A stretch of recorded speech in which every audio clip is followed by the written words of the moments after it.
get the lowdown on the FS1 prelims of UFC 202, Diaz vs. McGregor out of Las Vegas.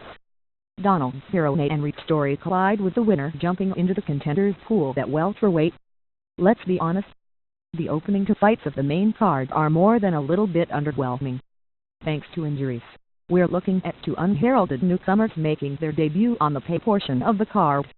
I suppose I can't blame the UFC, as nobody was going to be paying to watch Sean Strickland or Sultan Beylikov going against Tim Means and Khamzat Chimaev respectively, but it still feels a bit of a shorting. Fortunately, the injury bug avoided both Rick Story and Donald Cerrone, as that is one of the most anticipated contests on the card. The winner is likely to be dubbed an official contender at welterweight, even if they would still be a fight or two away from getting an actual title shot. I'm actually looking forward to this UFC and other fights UFC more than the main event of Conor McGregor and Nate Diaz. Can we get this feud in the rear view mirror already and allow the featherweight division to progress? Rick Story 19-8 vs. Donald Cerrone 30-7, 1-1 welterweight. Are we supposed to take Cerrone serious as a welterweight? I thought he was taking fights there just to make some money. I guess he was serious. Story was the hottest up-and-coming name in the division 5 years ago before his hype train was derailed by Charlie Brenneman. He alternated wins and losses for a few years after that, but seems to have righted his career the last few years with back-to-back wins over Gunnar Nelson and Tarek Saffiedine. Considering he has been in the UFC since 2009, it's easy to forget that he is still only 31 years old. He very well could be in his prime. Cerrone is still as brash as ever and has taken a much more aggressive approach now that he is no longer cutting the extra 15 pounds that it takes to make the lightweight limit. The thought amongst some was now that Alvarez is champion at 155 by UFC, a man Cerrone has previously beaten by UFC. Cerrone might jump back down in hopes of a title shot. Nope. The Cowboy seems content where he is at. Why not after walking through Alex Oliveira and Patrick Cote?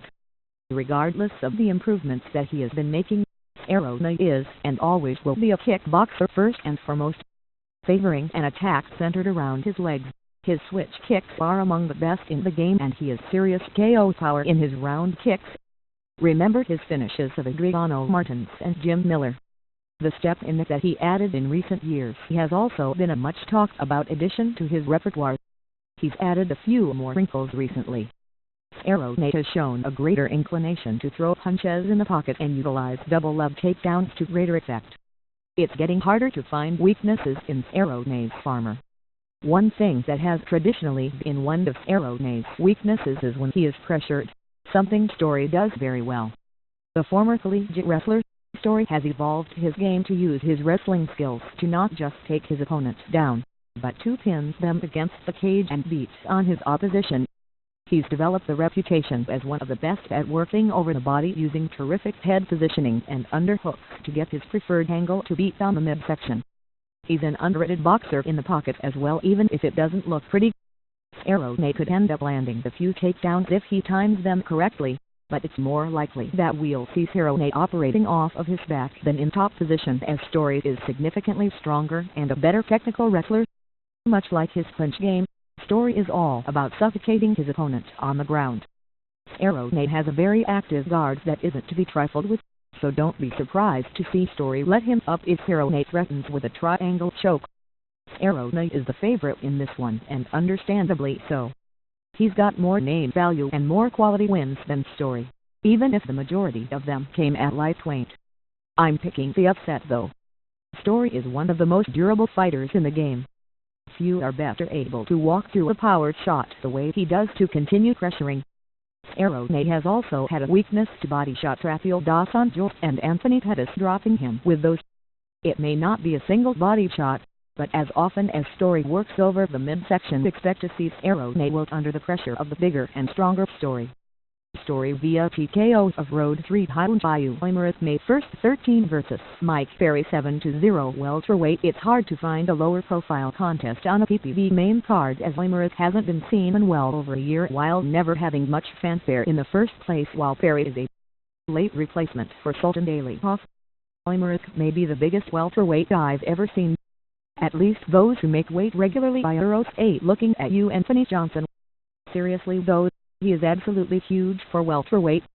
His thoracic appearances have taken off a lot of the sheen on his prospect start, as he is now a 31-year-old with 5 UFC contests under his belt after debuting in early 2013.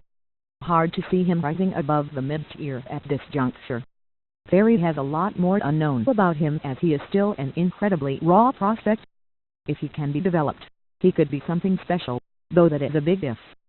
Fighting primarily in Florida regional promotions, his biggest win to date is John Manley, he of a single UFC contest before being cut. I fear the UFC is calling him up too early despite what his record indicates. One look at Barry will tell you he's a specimen. Sporting a muscular frame with quick twitch explosion, he has finished every single one of his professional bouts with none of them going past the second round.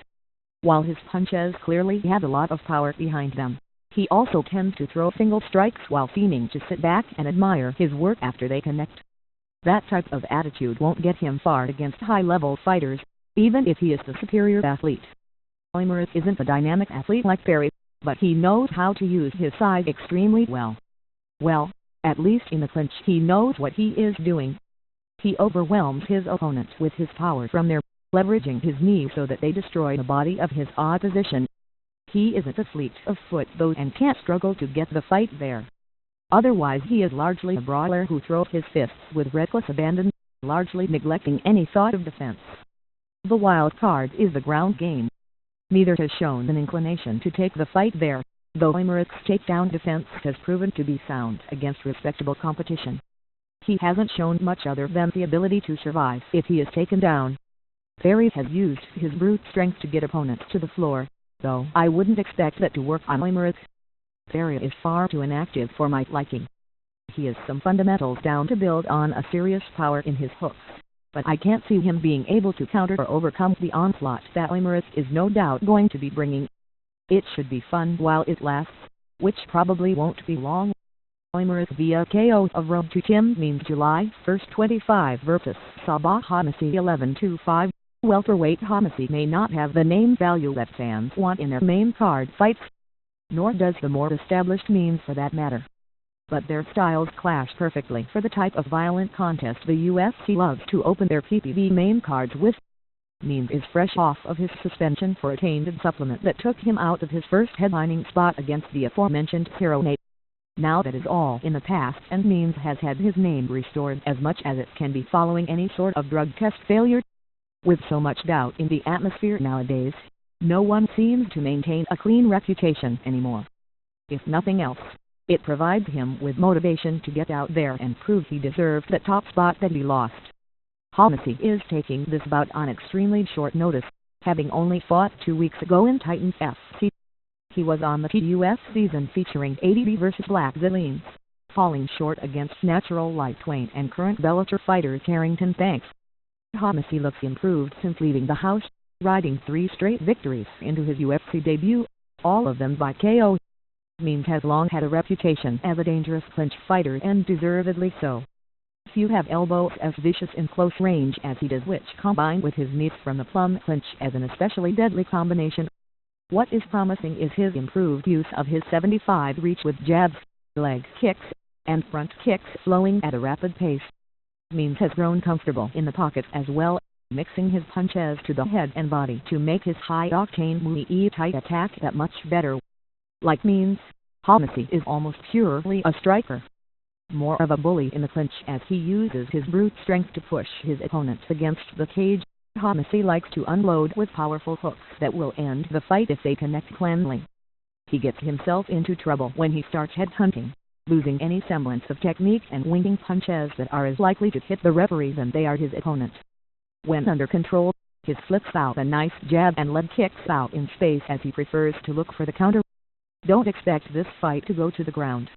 Means proved against George Sullivan that he can wrestle when the mood strikes him, and even showed a bit of a submission game. But he's completely a striker at heart. Homasi only goes to the ground when he has knocked his opponent there as opposed to a takedown.